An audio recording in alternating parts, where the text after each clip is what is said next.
I'm the affiliate director at Jane.com. So I oversee all of our affiliate and influencer marketing activities. Jane.com is a curated marketplace. So we work with hundreds and thousands of small businesses. So they list their products on our site, and it's everything from women's clothing to shoes and accessories, kids, pets, and home decor. Jane.com's been around for 11 years, and the partnership channel is definitely one of our biggest channels as far as getting the word of Jane, since we are a smaller business, out there to the US. So we use our partnership channel to really introduce people to the brand, to introduce them to our products, and kind of share the story of Jane. Really recently, in the last couple of years, our strategy has been to work with more creators, bloggers, influencers.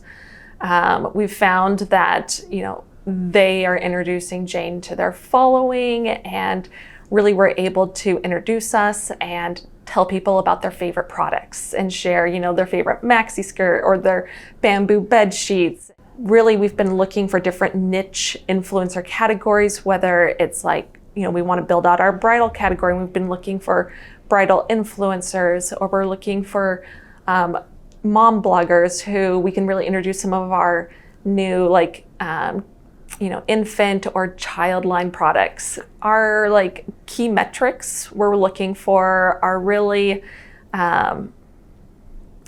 we do look at revenue generated, return on ad spend. We look at just general awareness, how many clicks they're driving or visits.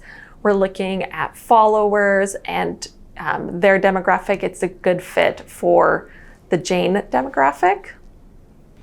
So for us, it really has to be a win-win.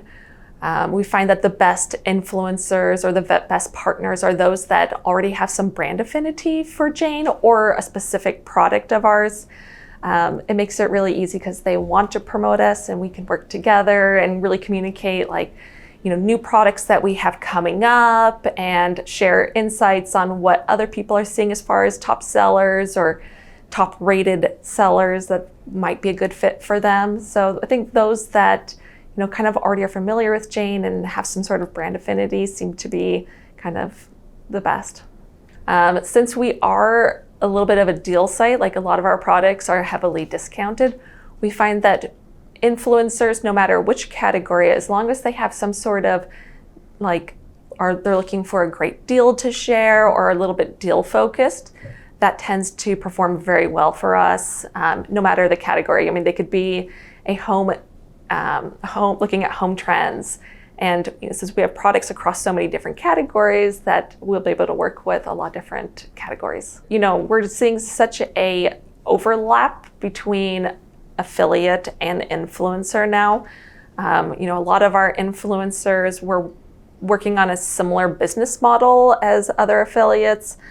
Sometimes we will just do something like providing Jane credit, so they'll have a little bit more access to products that they can share with their followers, or we'll do gifting where they can actually have a beautiful video where they unbox the Jane items, whether it's back to school or it's holiday.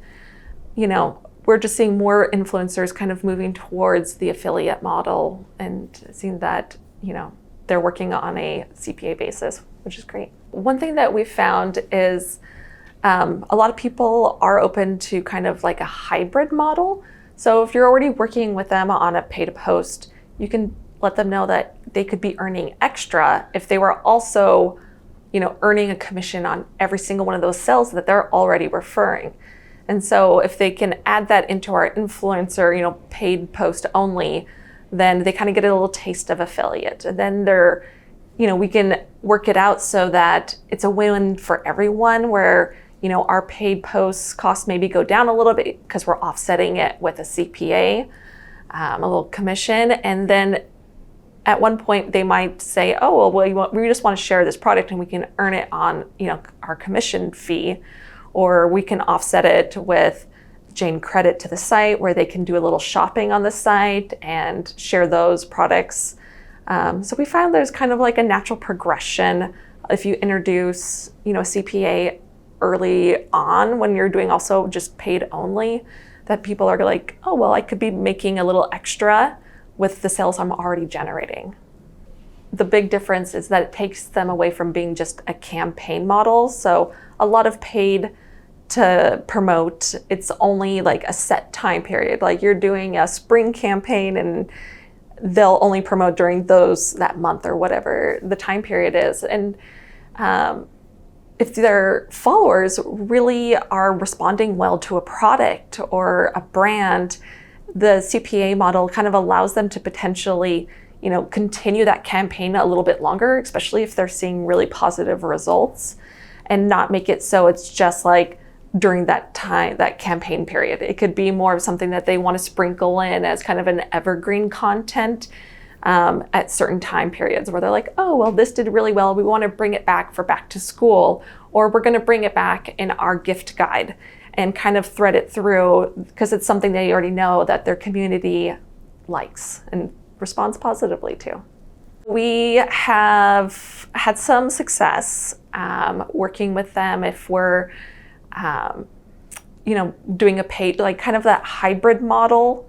So if we can say, hey, we'll do the paid post, but in addition, we'll also do the CPA, and then we can kind of work on,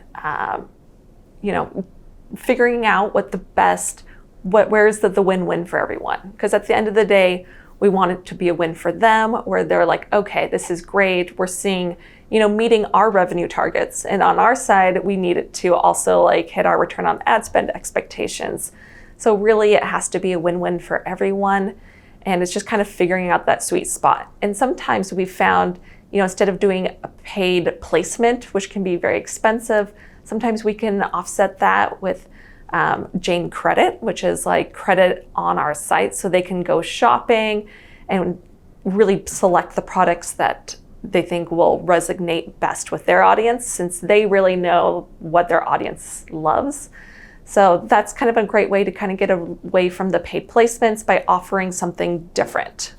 Like you just need to be very open to people reaching out, because a lot of times when people have brand affinity and they're like coming to you because they like their product, there might be an opportunity where you're looking at who this person is and you're like, this is an incredible influencer. We definitely need to do more with them. They might be doing a little bit, but you could, invest in them and invest in that relationship and figure out, if we can provide some Jane credit, or can we work together, on a back to school campaign, or include them in something and see how that works. You can really, potentially find some new, really successful partners. We find new partners a lot of times by just listening to who's coming into the program, reaching out to us. Maybe they already have brand affinity for Jane and are reaching out to get some free product, or they're doing a little bit of sales, but then we're looking into their following and realizing that this could be a great fit for the program.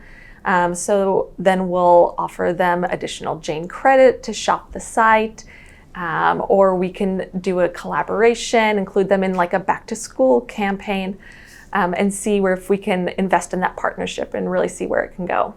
We do collaborate with a lot of different organizations or parts of Jane, a lot of teams, with our gift boxes that we've been doing on a quarterly basis, which we do these gift boxes to kind of surprise and delight our like top partners, as well as to find and recruit new partners.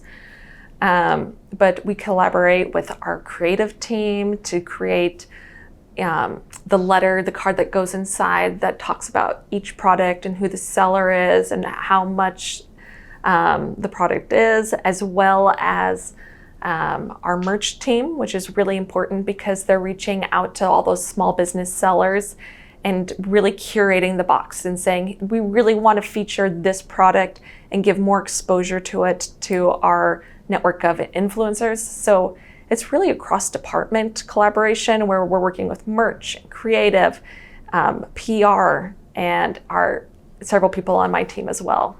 One thing that we've found that's really successful for keeping our top influencers engaged is we do quarterly bonus campaigns.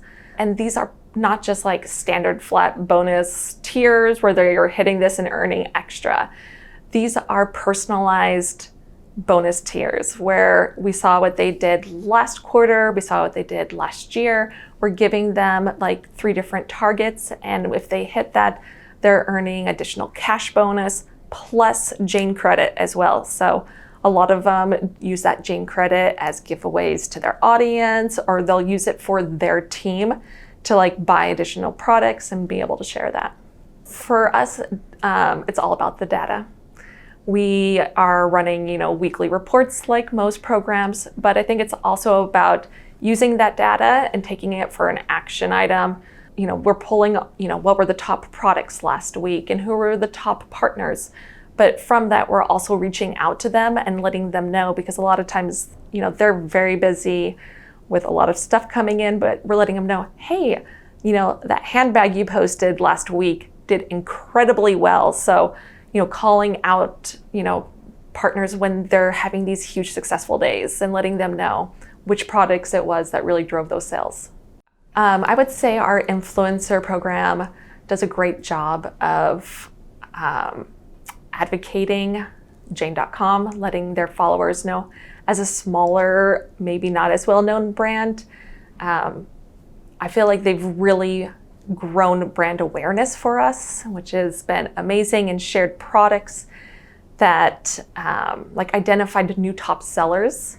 So they've kind of found new trends. They've done a great job of introducing new customers to the brand, and that's been really exciting.